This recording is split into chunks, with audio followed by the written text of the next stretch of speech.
ঢাকা খিলগাঁও থেকে আসছি। এখানে আমার বান্ধবী আছে মার মা সম্প্রদায়।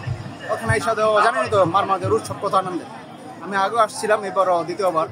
আজকে পানি উৎসব আছে, পানি উৎসব আর ওদের জন্য সবাই আনন্দ সবাই এটা এনজয়। সাংগ্রাই এই দিনে আপনাদের সবাইকে শুভেচ্ছা জানাই।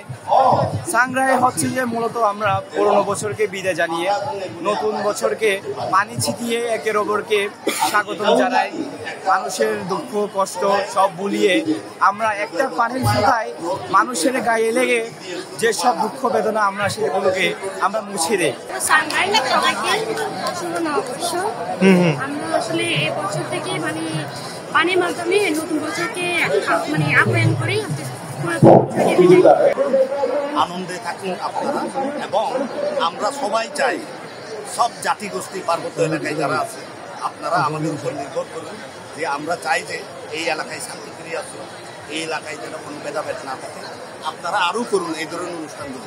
খাগড়াছড়ি তো করে নাই, মাসুদের কোনো অনুষ্ঠান করে না, বান্দরবানে খুব সুন্দর হয়েছে, এটাও ভালো হচ্ছে। ইউটিউবে এটা করতে থাকুন, আপনারা সবাই তাদেরকে উৎসাহিত করুন। আমি তঞ্চঙ্গন, আমি মূলত বাঙালি। আমি জাস্ট আমাদের ঐতিহ্যবাহী যে বাঙালি যে কালচার, ওদের যে কালচার